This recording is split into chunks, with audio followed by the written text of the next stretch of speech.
ये आप समझ लो निश्चित 2 लाख 2 लाख 4 लाख 5 लाख और 10 लाख आदमियों की रोज रोज जो भीड़ होती है वो सब किसान और मजदूर है। और हम किसान और मजदूरों को ही चाहते हैं। हमको धनी मानी नहीं चाहिए। हमको वो मतलब ये है कि बड़े बड़े पूंजीपति नहीं चाहिए। हमको तो यही चाहिए जिनके अंदर दर्द है, जिनको दुख है, जिनको तकलीफ है, जो बीमार है, जो परेशान है, जो कामी है, जो क्रोधी है, जो चोरी में फंस गए, जो डकैती डालते हैं, झूठ बोलते हैं, शराब पीते हैं, मांस खाते हैं। हमको तो बुरे आदमियों की जरूरत है, हम उनको ठीक कर लेंगे। ये तो ठीक अपने अपने करने का रास्ता है कि हम कैसे ठीक कर लेंगे। हमारे पास आ जाएंगे, हम कैसे ठीक करेंगे ये तो हमको मालूम, क्योंकि हमने करोड़ों आदमियों की शराब छुड़ा दी, मांस छुड़ा दिया, मछली छुड़ा दी, लड़ाई झगड़ा छुड़ा दिया और भगवान के भजन पर लगा करके उनको ऐसे रास्ते पर लगा दिया कि अनपढ़ से अनपढ़ भी कोई किसान होगा उससे बड़े पढ़े लिखे बात नहीं कर सकते। इस तरह का नर नारियों को शिक्षा देकर के धीरे धीरे समझा समझाकर ज्ञान की शिक्षा देकर रामायण की, भागवत की, गीता के दृष्टांत दे दे करके उनको और इस तरह से बनाया कि आप देखिए उनमें कितना प्रेम आ गया, कितने उनमें सत्यता आ गई, कितना उनमें आत्मविश्वास हो गया, कितने उनमें भगवान का विश्वास आ गया। ये कोई साधारण बात नहीं, मेहनत करने से सब कुछ होता है। तो आप लोग जो है वो सबके सब अच्छे रास्ते की तरफ चलो। गांव गांव के अंदर में आप लोग अपनी अपनी मीटिंगों को बना लो और ये आपस में बैठ करके तय करो कि भाई अभी तक तो आपने ये देख लिया सब कुछ कि शराब पीते थे, चोरी करते थे, मांस खाते थे, मछली खाते थे, लेकिन शराब कोई न पिए।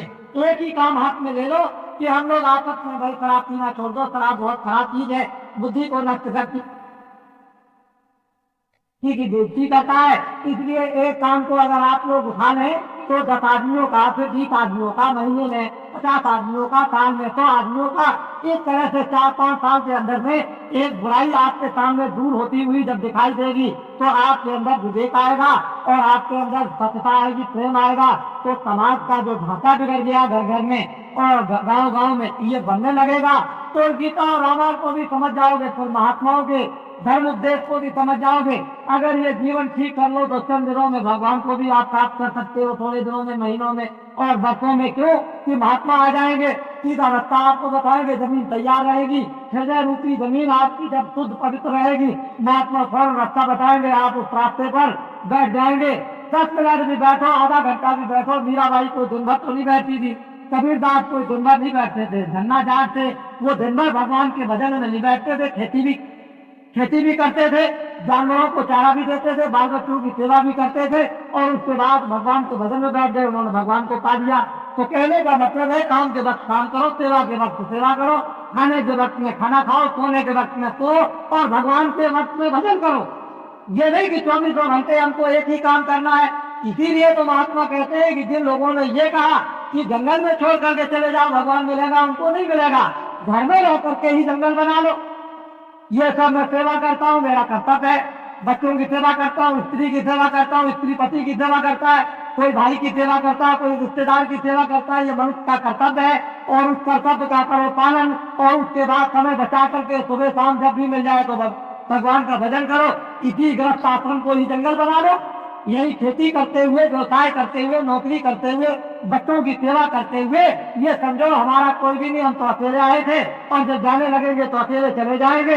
इसलिए अपने कर्तव्य का पालन करो, करने के बाद भगवान का भजन कर लो और छोड़ करके यहाँ से चल पाओ। तो ये जब महात्मा मिलेंगे तभी सच्ची शिक्षा आपको मिलेगी, नहीं तो आपको बहुत मुश्किल है मिलना। देखो ठहर जाओ थोड़ी देर के लिए, आप ये बत्ती बंद कर दो बच्चे, इस बत्ती को एक को बंद कर दो, एक को, ये मच्छर बहुत। देखो अभी तो मैं आपको, देखो मैं तो आपका भला करूंगा किसी तरह से भी, चाहे आपको मिट्टी दे दूं, चाहे आपको बात सुना दूं, चाहे आपको आंख से देख लूं और चाहे आपको हाथ से छू लूं और चाहे आपको भगवान का भजन कराऊं, चाहे आपसे और कुछ कराऊं, लेकिन आपका लाभ मैं जरूर पहुंचाऊंगा। इसको कोई मुझे रोक नहीं सकता। चाहे आप बदनाम करो कि भगवान को नहीं मानते हैं, रामायण को नहीं मानते, गीता को नहीं मानते हैं, या गंगा को नहीं मानते, या जमुना को नहीं मानते, आपके कहने से कुछ नहीं होगा। जिसको लाभ होगा दौड़ के आएगा। सीधी साधी बात। तो बाबा जी की बात तो ये सुनो कि मैं तो परमात्मा की प्राप्ति का ये सीधा सरल रास्ता बताता हूँ।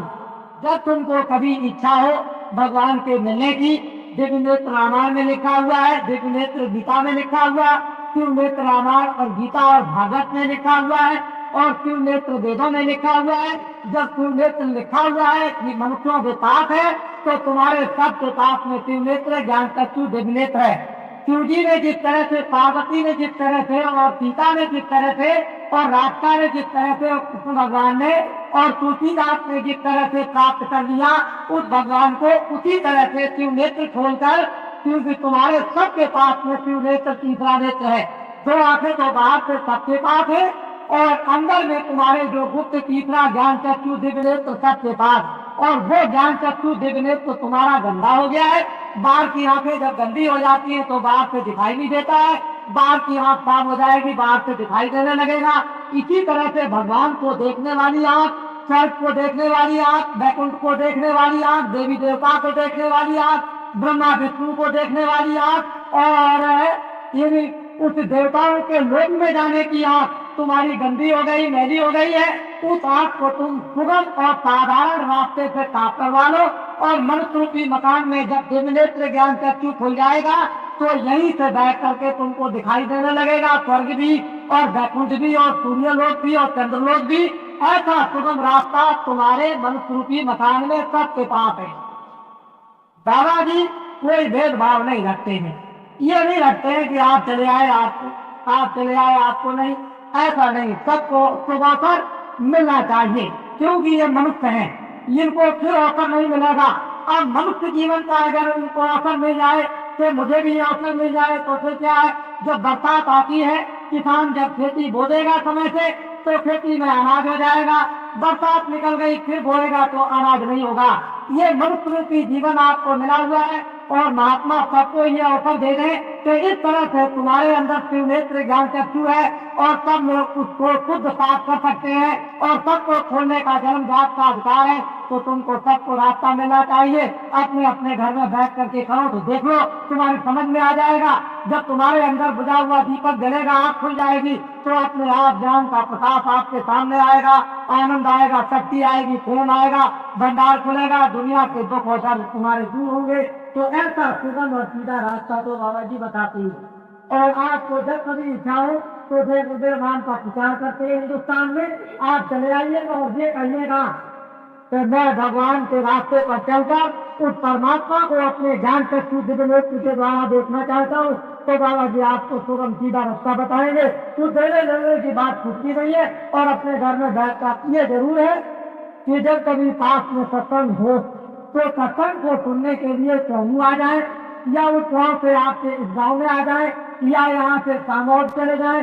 पास में कभी सत्संग हो तो वहाँ पर जाना चाहिए, क्योंकि रामायण भी यही कहती है कि हे केवल तुम जाओ, ये तो भजन करने का रास्ता है, मैं तुमको रास्ता बताता हूँ, और घर में जाके भजन करना, लेकिन हमारा दर्शन करने के लिए और दर्शन देने के लिए अयोध्या में जरूर आना। इसी तरह से नर नारियों, जब तुमको परमात्मा के पास में जाना है तो थोड़ा सा सत्संग उस रास्ते का सुनना जरूरी है, जिससे कोई सांसारिक बाधा आ जाए या रास्ते में कोई अड़चने आ जाए तो वो हमारे ध्यान और भजन की अड़चने दूर हो जाए। बाधाएं हमारी भौतिक कामों में आ जाती हैं तो वो काम भी हमारे भौतिक हो जाए और बाधाओं से भी हम मुक्त हो जाए, और हम अपना ये कल्याण जो सबसे ऊंचा है आत्म कल्याण उसको करें। तो उसके लिए सहयोग के लिए किसी महात्मा के पास इसलिए जाना पड़ता है कि आप अभी अबोध है, अज्ञानी है, अभी रास्ते पर आप मजबूत नहीं हुए, अभी चलना आपने सीखा नहीं, खड़ा होना आपने अभी सीखा नहीं। तो जब खड़े हो जाओगे, चलने लगोगे, देखने लगोगे, और फिर जब आप में ताकत आ जाएगी और ज्ञान होगा तो फिर कोई जरूरत नहीं। तो बच्चा कहीं भी चला जाए, जिस जगह भी जाना चाहे कहीं भी फटकता है, लेकिन जिसमें ताकत नहीं होगी गिर जाएगा, जिसमें ज्ञान नहीं होगा फंस जाएगा। जिसकी जो रात में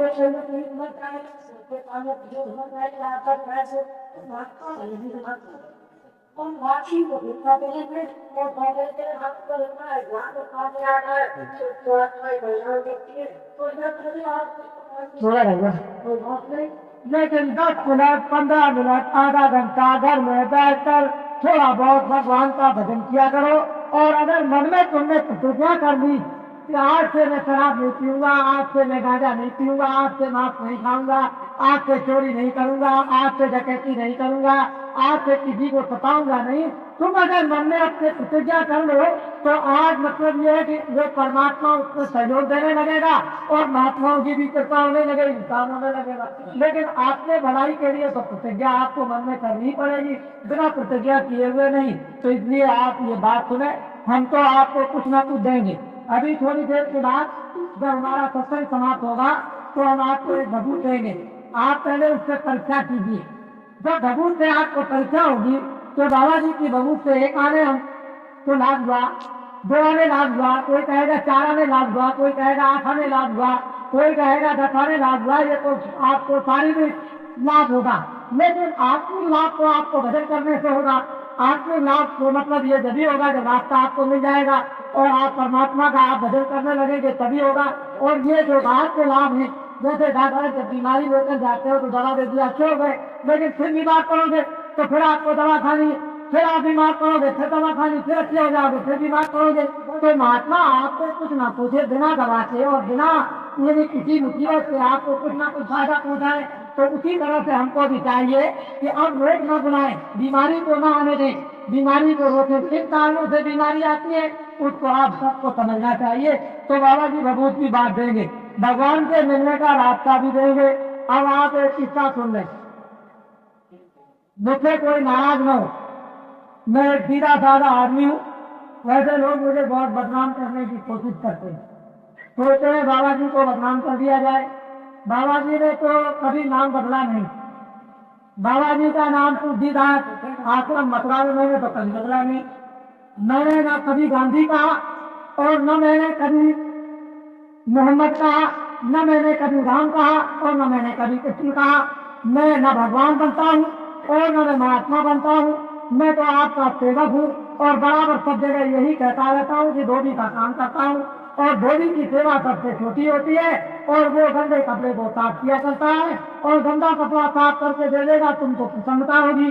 तो बाबा जी भी इसी तरह से मन बुद्धि चित्त को धो करके जीवात्मा को धोते हैं, साफ करके देते हैं, फिर आप प्रसन्न होते हैं, फायदा आपका होता है, आनंद आपको मिलता है, शांति आपको मिलती है, ज्ञान आपको मिलता है, शक्ति आपको मिलती है। बाबा जी तो इस मुसीबत में फंसे रहते हैं और आपकी सेवा करते रहते हैं। बाबा जी को न भगवान बनने की जरूरत और न महात्मा बनने की जरूरत, सेवादार जरूर है। बाबा जी कोई दूसरा नाम नहीं आपको हमेशा बताते हैं। लेकिन अगर आप कहते हो कि भाई आप राम हो, आप हनुमान हो, आप कृष्ण हो, आप ये हो, आप वो हो, तो बाबा जी किस किसका मुंह पकड़ेंगे, ये तो आपको समझना चाहिए। बाबा जी तो घर में किसी का मुंह नहीं पकड़ेंगे। कौन किसको राम कहता है, कौन किसको हनुमान कहता है, कौन बालाजी कहता है और कौन क्या कहता है और कौन क्या कहता है, कौन चोर कहता है, कौन डकैत कहता है। बाबा जी किस किसका मुंह पकड़े। तो इसलिए बाबा जी का नाम लिया, बाबा जी का आश्रम मथुरा और बाबा जी भगवान के मिलने का सुगम रास्ता बतलाते हैं और ये गीता रामायण वेद पुराण साफ सनातन धर्म का प्रचार करते हैं। बाबा जी शराब और मांस मछली अंडा और ये चोरी चमारी छुड़ाते हैं। ऐसा काम सारे देश के अंदर घूम घूम करके कर रहे हैं। और देखो जब ये काम लोगों के सामने आ गया तो चारों तरफ जंजन में चर्चा हो गई। बाबा जी को तो हिंदुस्तान में कौन जय गुरुदेव नाम से नहीं जानता। आप कहीं भी जाए, काशी में जाओ, द्वारका में जाओ, बम्बई में जाओ, आप इधर चले जाओ, कश्मीर की तरफ चले जाओ, आप सूरत में कलकत्ते में जाओ, चारों तरफ जय गुरुदेव नाम से बाबा जी को जानते हैं। बाबा जी को जब जय गुरुदेव नाम से जानते हैं तो बाबा जी को और क्या करना। आप जिधर जाएंगे गांव गांव में, आपके यहाँ देखिए सारे राजस्थान में किसी तरह की चले जाइए, बच्चे बच्चे जानते हैं जय गुरुदेव नाम से, सब लोग जानते हैं। जब पहुंच जाएंगे तो मैं उनको देखूंगा, दर्शन करूंगा और बाबा जी का वो दर्शन करेंगे। मैं उनको कुछ लाभ पहुंचाऊंगा, उनके पास कुछ रखा होगा मुझे दे देंगे, मेरे पास कुछ होगा मैं उनको दे दूंगा। उनके पास क्या बुराई होगी, गंदगी होगी, मैं उनकी गंदगी को साफ करूंगा। मेरे पास अच्छाई होगी तो मैं उनको अच्छाई दूंगा। तो सीधी साधी बात। इसलिए बदनाम करने की बहुत चेष्टा करते हैं, लेकिन बाबा जी बदनाम नहीं हो सकते हैं। बाबा जी तो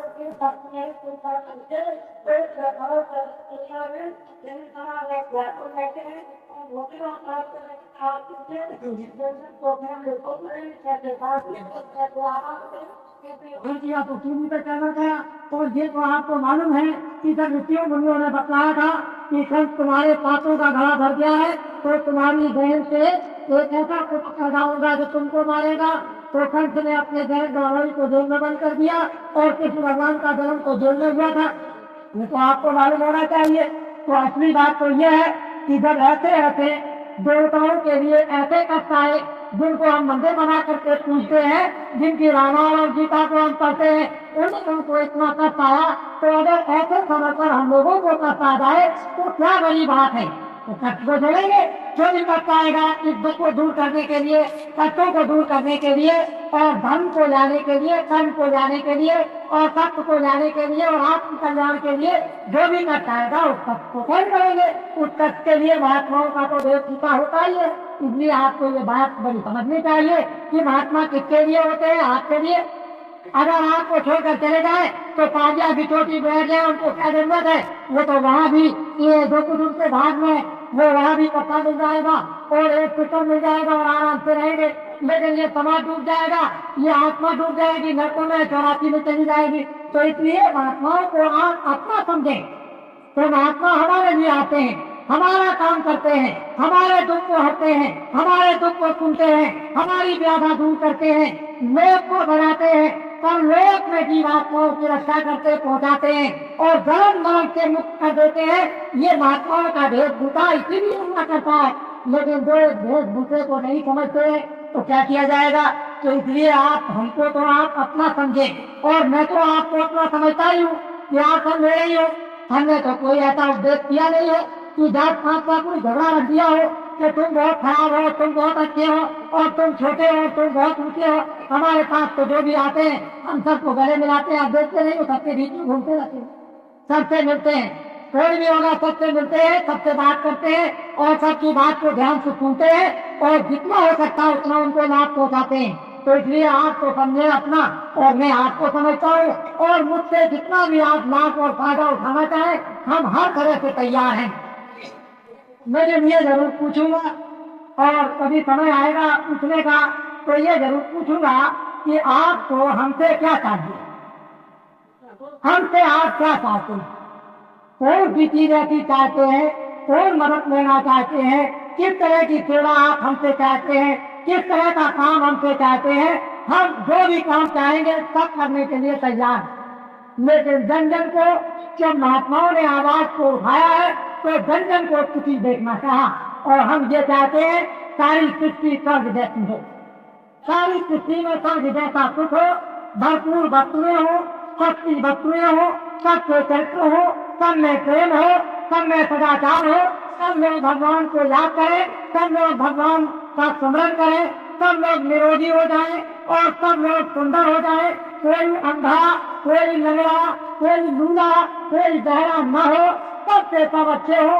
इस तरह की कामना आपके लिए उस भगवान से करते रहते हैं, और ऐसा ही वातावरण बन रहा है कि एक समय आएगा तो लाचार होकर, मजबूर होकर, दिवस होकर, मार खाकर और चिल्लाकर और रोकर और तड़प कर और जलकर आज धर्म की तरफ दौड़ पड़ोगे और कहोगे अब तो हम धर्म के रास्ते पर चलना चाहते हैं, हमने तो दुनिया सब कुछ देख लिया है, अब सीधा रास्ता हमको चाहिए। तो उस समय पर भी हम आपको गले लगाएंगे और उस समय भी आपको प्रेम करेंगे, आपकी मदद करेंगे, आपकी सेवा करेंगे, और ये चाहेंगे कि सबका जनजीवन बिल्कुल सुखमय हो जाए।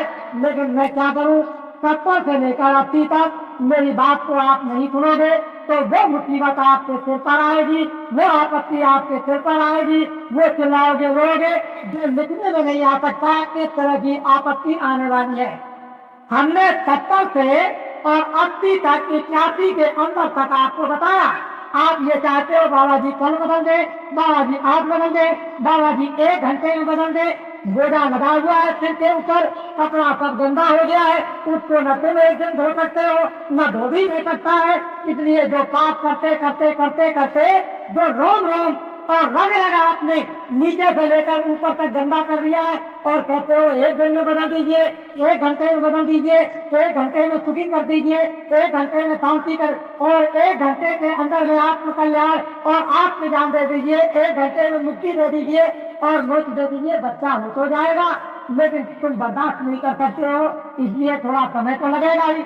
लेकिन 70 से और 80 तक का जो पाठ पढ़ाया वो इसीलिए पाठ पढ़ाया जाता है कि सारी दुनिया के अंदर में एक जन जागरण हो गया धर्म पर चलने के लिए और कर्म को लाने के लिए और सत्य और बुराई को छोड़ने के लिए एक अंदर जागरण तो हुआ। मालपुरा से एक आदमी ने आकर के होली पर मैं मार्च के महीने में होली में 22 तारीख को आपके जयपुर में आ गया था। आपको आश्चर्य होगा कि मैं 20 तारीख को मथुरा में था, एक दिन रह करके और 22 तारीख को आपके जयपुर में आ गया मार्च में, और 22 से लेकर के मैं 28 तक अपने यानी आपके जयपुर में रहा, और 29 तारीख को रात को मैं मथुरा पहुंच गया और मैं बराबर मथुरा ही में हूँ। कल मैं रात को फिर वापस जयपुर आ गया। तो आपको ये जानना चाहिए, ये समझ लेना चाहिए कि बाबा जी किस तरह से मेहनत और परिश्रम आपके लिए करते हैं, लेकिन आप उसको नहीं समझ सके। तो मैं इसके लिए क्या करूँगा, क्या आपको समझा सकूंगा? तो बड़ी सीधी सादी बात को उसको सुनने की चेष्टा करें कि बाबा जी चारों तरफ हिंदुस्तान में इस तरह से धर्म का प्रचार कर रहे हैं, धर्म का प्रचार कर रहे हैं कि धनुरा पिट गया। और बाबा जी से किसी को डरना नहीं चाहिए, क्योंकि बाबा जी सबके हित के लिए काम कर रहे हैं, सबके कल्याण के लिए सोच रहे हैं, सबकी भलाई के लिए, सबकी सुख समृद्धि के लिए। लेकिन बाबा जी से आपको डर क्यों है? असली डर ये है कि बीमारी आपको आ गई, बाबा जी दवा देते हैं, आप अपनी बीमारी के दुख से रोने लगते हो और बाबा जी को गाली देने लगते हो कि बाबा जी हमारे यानी छेड़छाड़ करते हैं। तो मवाद आपको हो गया और बाबा जी चाहते हैं कि जरा सा इसका मवाद खोल दिया जाए तो निकल जाए, रात को आराम से सो जाए। लेकिन उस मवाद से आप करते हो और बाबा जी को गाली देने लगते हो कि मेरे मवाद को छूना नहीं, अगर तुमने छू लिया तो मेरे दुश्मन हो। महात्मा जानते हैं तो इसका मवाद निकल जाएगा और ये रात को आराम से सोएगा, कोई तकलीफ नहीं होगी।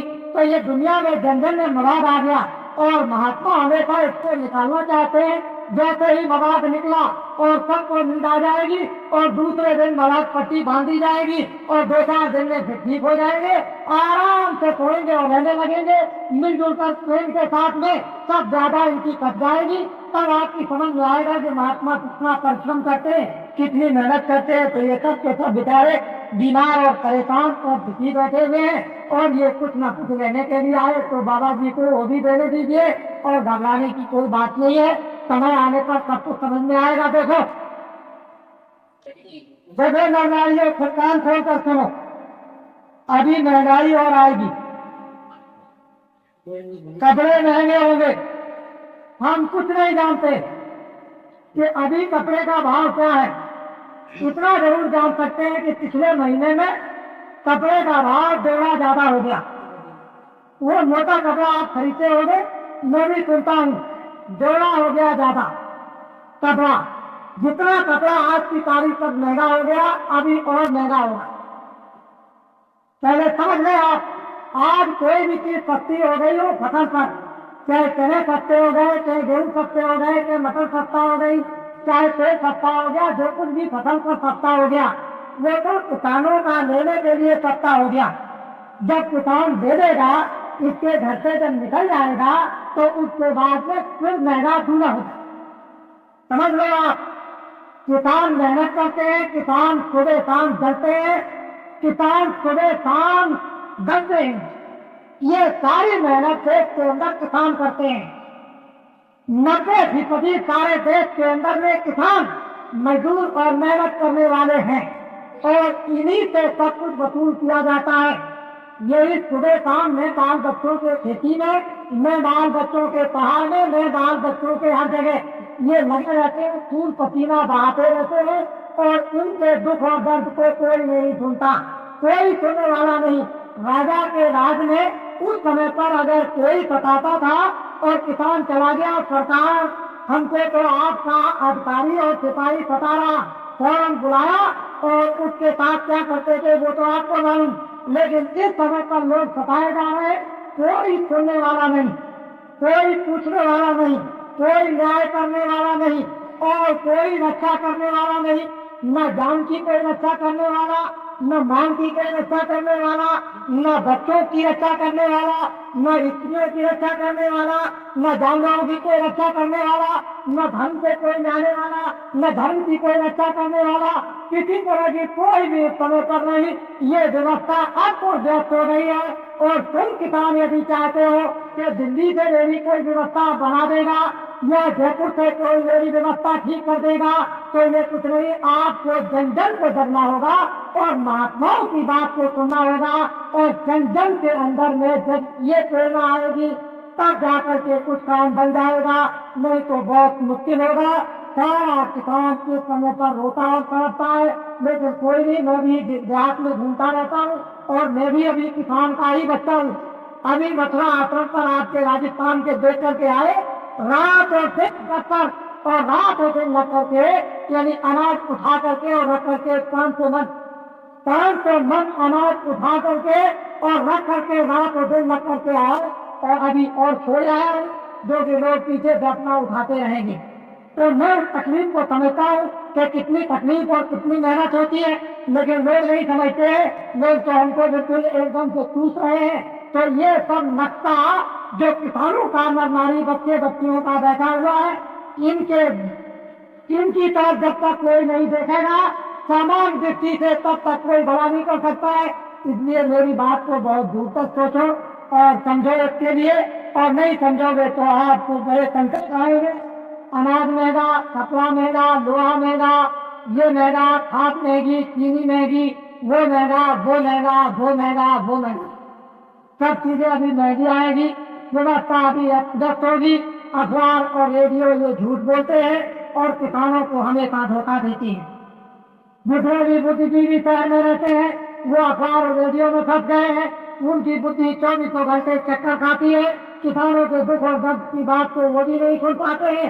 और किसान बेचारे क्या करें, ये सुबह से शाम तक अपने बाल बच्चों के पालन पोषण करने के लिए किस तरह से मेहनत करता रहता है, इसे फुर्सत मिलती नहीं है। तो इसलिए अखबार और रेडियो की बात तो यानी 15 आने क्या, मैं तो 17 आने झूठी समझता हूँ। और जब तक अखबार और रेडियो की बात को आप झूठी नहीं समझोगे, जब तक आपके सामने गरीबी दूर करने का नक्शा सामने नहीं आएगा, सख्ती का नक्शा जब तक सामने नहीं आएगा, जब बाजार में जाओगे सख्ती जब तक चीजें आपको नहीं मिलेगी, जब तक आपके ये कष्ट दूर नहीं होंगे, तब तक विश्वास करने की क्या जरूरत है आपको आपके सामने। और ये सब कुछ आपसे वसूल किया जाएगा और सब कुछ ये देता लेता रहता है। लेकिन ये बेचारा क्या करे, इतना भोला होता है, इतनी मेहनत करता है, इतनी मशक्कत करता है, लेकिन दुनिया के सब लोग किसी को ठगा करते हैं, चाहे वहाँ बाजार में ठग लें, चाहे यहाँ ठग लें। हर तरह से ये रोता चिल्लाता रहता है, इसके कर्म में यही है और हम आपके कर्म बनाना चाहते हैं, आप अपने कर्मों को बिगाड़ना चाहते हो। और अभी पिछले किए हुए कर्म का हाल तो ये है, और बिगड़ जाएगा मनुष्य शरीर पाकर तो और बुरी हालत हो जाएगी और तुम्हारी जीवात्मा का हनन और पतन हो जाएगा। तो वहाँ रोते और चिल्लाते रहोगे, कौन सुनेगा। तो बाबा जी तो इसी दुख में आपके कर्म बनाना भी चाहते हैं और जीवात्मा की रक्षा भी करना चाहते हैं और जीवन भी सुखी चाहते हैं, हर तरह से लौकिक और पारलौकिक। तो इसलिए बाबा जी की बात को सुनो। और हमसे आपको कोई फर्क तो है नहीं, हम तो आपसे कुछ चाहते नहीं है, न हमको कोई मंत्री बनना है और न हमको कोई राष्ट्रपति बनना है। हमको तो ये धोबी की सेवा करना है और भगवान का रास्ता बताकर मनुष्य मकान में मरने के पहले इस जीवात्मा को भगवान की तरफ ले चलना और जन्म मरण से बचाना, यही काम करना। असली काम तो बाबा जी का ये है। तो मेरी बातों को बड़े ध्यान से सुनो और नहीं सुनोगे तो बाद में मानना पड़ेगा आपको, क्योंकि 70 से 80 तक जो कुछ भी बाबा जी कहेंगे वो सब कुछ होने वाला है, न होने वाली कोई बात नहीं होगी। और 70 से और अभी जो कुछ भी हमने 74 तक कहा वो सब कुछ देखने को मिला है लोगों को, और आगे जो कुछ भी आगे तक के हुए कह रहे वो सब कुछ आपको देखने को मिलेगा। बाबा जी की एक बात झुकी नहीं है, इसलिए मेरी निवेदन प्रार्थना है कि हम भारतवासी हैं, हमको कोई विदेश से एक नया पैसा नहीं देता। लेकिन लोग क्या कहेंगे कि वो तो विदेश से पाते हैं, एक नया पैसा कोई विदेश का आदमी मुझको नहीं देता है। ये सब इंतजाम यही किसान खून पसीना बहा करके यही सब गरीब करते हैं। यही लाउडी स्पीकर में आए तो इन्होंने ये मंच लगा दिया और मैंने करके छाप कर न मालूम किस तरह आपको संदेशा देकर के ले आए। बाबा जी ने उनको एक नया पैसा नहीं दिया। बाबा जी न तो विदेशी है न विदेश से पैसा लाते हैं। बाबा जी देसी है, यही धर्म का प्रचार करते हैं और यही पर चरित्र सदाचार की शिक्षा देते हैं, यही पर आत्माओं के जागरण का सत्मार्ग बताते हैं। बाबा जी विदेशी नहीं है और बाबा जी को कुछ चाहिए भी नहीं। बाबा जी को चाहते हैं कि कोई भी ऐसा आदमी पैदा हो जाए जो इन सब को सुखी जीवन कर दे इनका। इन चीजें सस्ती कर दे और इनको सब चीजें मिलने लगे, ये आराम से रहने लगे, न्याय कोई इनको देने लगे, रक्षा इनकी करने लगे, सब लोग दिन में कमाए, शाम को रखे, कोई चोरी चमारी न करे, कोई लूटपाट न करे, झूठे मुकदमे न चलाए। बाबा जी तो इस तरह का जीवन सबके लिए चाहते हैं। इनमें से तुम्हारा कोई बच्चा निकल आए और ऐसा काम तुम्हारी सेवा का चाहे कुछ भी बन करके करे, बाबा जी तो ये कामना तुम्हारे बच्चों से चाहते हैं। बाबा जी तो कुछ चाहते नहीं। इसी शिक्षा को देख देख करके तमाम लोग घबरा रहे कि बाबा जी ने तो ये बहुत बड़ा इन किसान मजदूरों का एक संगठन कर दिया है और इनमें विवेक और विचार पैदा कर दिया है और जवानों क्या चीज भर देते हैं और किस तरह से जमा देते हैं, तो ये तो अब किसान जाने, ये मजदूर जाने, दुखी जाने कि इनको क्या मिलता है, तो इनको मालूम होगा। और बाबा जी को पता है कि इनको क्या देते हैं, इनको मालूम कि मुझे क्या मिलता है, वो जानते हैं। किसी को कुछ मिलेगा अपने आप कुछ ना कुछ समझेगा, नहीं किसी को मिलेगा तो कोई समझेगा। अरे बिना फायदे की दुनिया क्यों दूर से चलते आती है, कुछ ना कुछ तो उसको मिलता ही है। तो सीधी साधी बातें हैं, इसलिए आगे समय बड़ा खराब आ रहा। मैं इतना ही आपसे अनुरोध करूंगा, देखो सभी संस्थाओं के लोग यहाँ पर बैठे होंगे, मैं तो एक धार्मिक आदमी हूँ, लेकिन आपको एक सलाह देता हूँ कि परिवर्तन होना चाहिए। सभी संस्थाओं के लोग सबके सब जितनी भारत में संस्थाएं हैं, धार्मिक संस्थाओं के लोग एक हो जाओ, क्योंकि उसकी अब जरूरत है।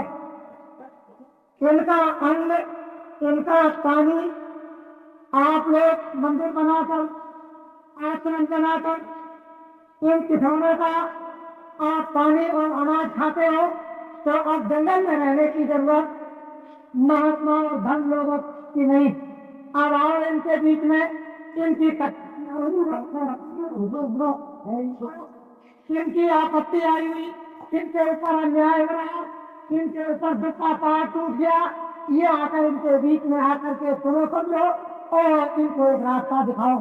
ये धर्म लोग महात्मा आचार्यों की बात राजनीतिक लोगों के लिए यह है कि सब राजनीतिक लोग सोचें और विचार करें और विरोधी जितने भी है ये तो सब के सब एक हो जाए, शासन करने वालों को एक तरफ कर दे और विरोधी हो जाए एक तरफ।